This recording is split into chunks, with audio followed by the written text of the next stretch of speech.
this is what our league wants. Okay. But I want to call for a change of leadership at the league level when it comes to officiating. It's bad for the game. The officiating crew that we had tonight, for the leadership to deem those three people semifinals playoff worthy is malpractice. All we do is complain. Can't make layups in a wide open lane. And almost every shot is a botch. And we can't get people to watch. And we can't get people to watch. Can't get people to watch. And we can't get people to watch. Credit where credit is due. After almost 2 months of complete silence, after nearly 2 months of being ignored by the mainstream, after almost 2 months of having no storylines besides flying wieners landing on the tarmac, which the WNBA refers to as the court, after 3 decades of rarely generating attention for anything that happens during the actual game of pretend basketball, Friday night, the WNBA finally generated headlines for something that happened on the court. I don't know why Cheryl Reeve is complaining, because this is a sign of progress. Of course, that's what Cheryl Reeve does. She complains. As you guys know, the WNBA is a league filled with whiners and complainers, and Sherry is one of the top complainers in the WNBA dump. She is known for her visceral outburst. Several years ago, she was complaining about the dangers that gender-confused kids were dealing with. Oh, the children! It's all about the children! Sherry decided to peacefully protest this outrageous injustice by wearing a shirt on the sidelines during a WNBA game that said, "Protect trans kids." Last month, Sherry was complaining about the deluge of donated dildos. My inside sources are telling me that Sherry was complaining behind the scenes because the donated devices were not real. She was hoping they were attached to someone at birth who had the ability to make layups. If that was the case, she was going to offer him a spot in the starting lineup on the Minnesota Lynx. Now, in Sherry's defense, Uncle Casey understands why she was so bitter Friday night. Uncle Casey understands why Sherry was once again complaining. Casey, that's right. That call was egregious. No, it wasn't. And believe it or not, that's not the real reason that Cheryl Reeve was so viscerally angry.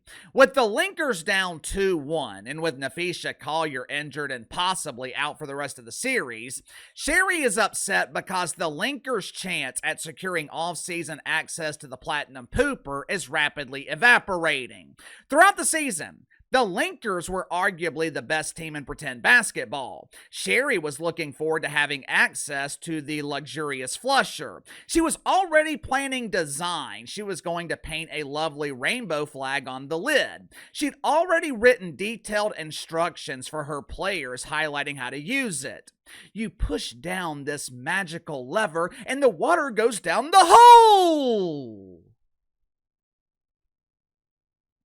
Sherry was already planning the championship parade in the Islamic Republic of Minnesota. But just like that, her championship aspirations vanished. All it took was one play, one injury, for the Lynx to potentially lose access to the most coveted prize in the WNBA.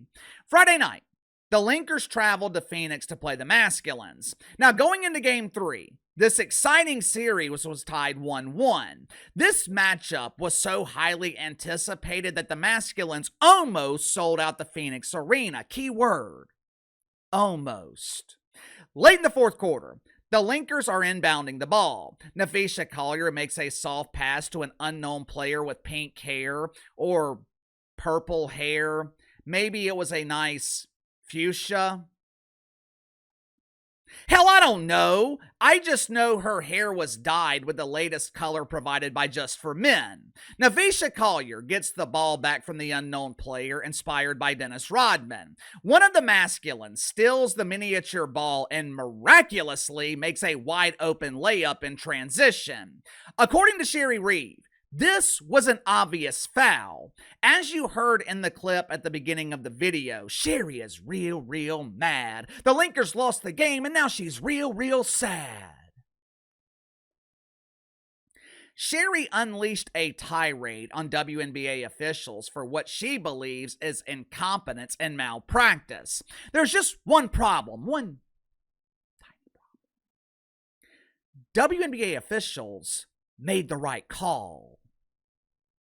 Make sure to like and subscribe. You can follow me on Twitter at KC_BTL84. Link to the second channel is in the description below. Yesterday on the second channel, talked about the Las Vegas anonymous faces once again disrespecting the national anthem. Later today, I might be talking about the pending ass beating my Saints are about to receive. Depends on how bad they play. Either way, we'll be talking about something. So click the link in the description below, subscribe to the second channel. With around 26 seconds left to go in the fourth quarter, down 4 points, the Minnesota Lynx are inbounding the ball. Napheesa Collier tosses the ball to the Purple Passion. I think she's one of those ladies who couldn't get into nightclubs during All-Star Weekend because no one knew who in the hell she was. You guys remember that? We talked about it here on the channel. There were a couple of WNBA players who were enhancing the bass in their voices. I think they called themselves the Bud Studs or the 5 o'clock Shadows. They were filming themselves in downtown Indianapolis trying to get into nightclubs, and every club they went to, they couldn't get in. Sorry, it's ladies' night. We're only allowing women inside. Hell, at one point, they were trying to get into a club that was hosting a WNBA party, and they still couldn't get inside. Anyway, Napheesa Collier passes the ball to Bud Stud. Bud Stud is clearly confused. She doesn't know what the hell to do with the ball. At one point, she was looking for the soccer goal to kick the ball into it. Luckily, Napheesa Collier noticed her confusion and demanded to get the ball back. Now, what happened next? It has caused a lot of controversy, and I really don't understand why. As Napheesa Collier is getting the ball back from Bud, one of the masculines perfectly reads the play. As Napheesa Collier is gathering the ball, Al Thomas cuts in and steals it. She dribbles to the other end of the court and miraculously makes a wide open layup, which causes Cheryl Reeve to have an emotional meltdown. I would say that Sherry lost her mind, but I don't think she's ever found it to begin with. Sherry was mad because the officials didn't call a foul. You tell me if this was a foul. Watch for yourself. Collier gets it back, but Alyssa Thomas picks her pocket. AT.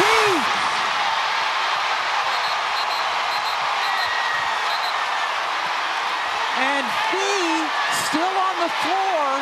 Cheryl Reeve and the rest of her staff streaking onto the floor. And Cheryl Reeve has been ejected.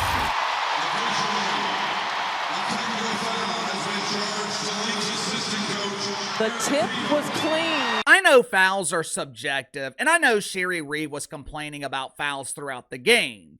But with this particular call, WNBA officials got it right. It's unfortunate that Napheesa Collier was injured on the play, but that was not a foul. For starters, unless the foul's blatantly obvious, you don't want officials blowing the whistle late in games, especially in the playoffs, especially with the Platinum Pooper at stake. You want the game to be decided by the players. Even with that being the case, there was no reason for WNBA officials to blow the whistle because it was a clean steal. Cheryl Reeve was suspended for her emotional meltdown. She will not be coaching the Minnesota Lynx in Game 4. And it doesn't matter if she was, because their best player is out with an injury. So the Minnesota Lynx season is essentially over. Their dreams of using the Platinum Pooper will have to extend into next season. And that's if there is a next season in the WNBA. But in fairness to Cheryl Reeve, she does have a point about the officiating in the WNBA. Obviously, she was wrong about this particular no call, but the officiating has been a problem in this dump all season. Sherry mentioned wanting to see drastic changes with the officiating. We need new leadership. We need new officials. This is outrageous. If you want to see drastic changes, you need to increase the salaries of WNBA referees instead of, increasing the salaries of the entitled players. WNBA referees make around $1,500 a game. Now, I know that sounds like a lot of money, especially when you consider the fact that they're officiating make-believe basketball. But when you break it down annually, WNBA referees are making around $50,000 a year. And those are the veteran officials. Rookie officials are making significantly less. Like WNBA players, WNBA referees are living near or below the poverty line. You get what you pay for. If you want competent officials, you got to be willing to pay them. Cheryl Reeve was not the only one outraged over this no call. There were a lot of WNBA fans upset about the call as well, which tells me that people who watch the WNBA do not watch the NBA. Fans of pretend basketball aren't fans of real basketball. Clean steals like that happen in the NBA every night. I thought the WNBA was supposed to be a physical league. Ooh, we like to get physical with each other. Remember all those times that Caitlin Clark got assaulted on the court? Every time Caitlin Clark fans complained about it, they were told it's all part of the game. The WNBA is physical. We like to get physical.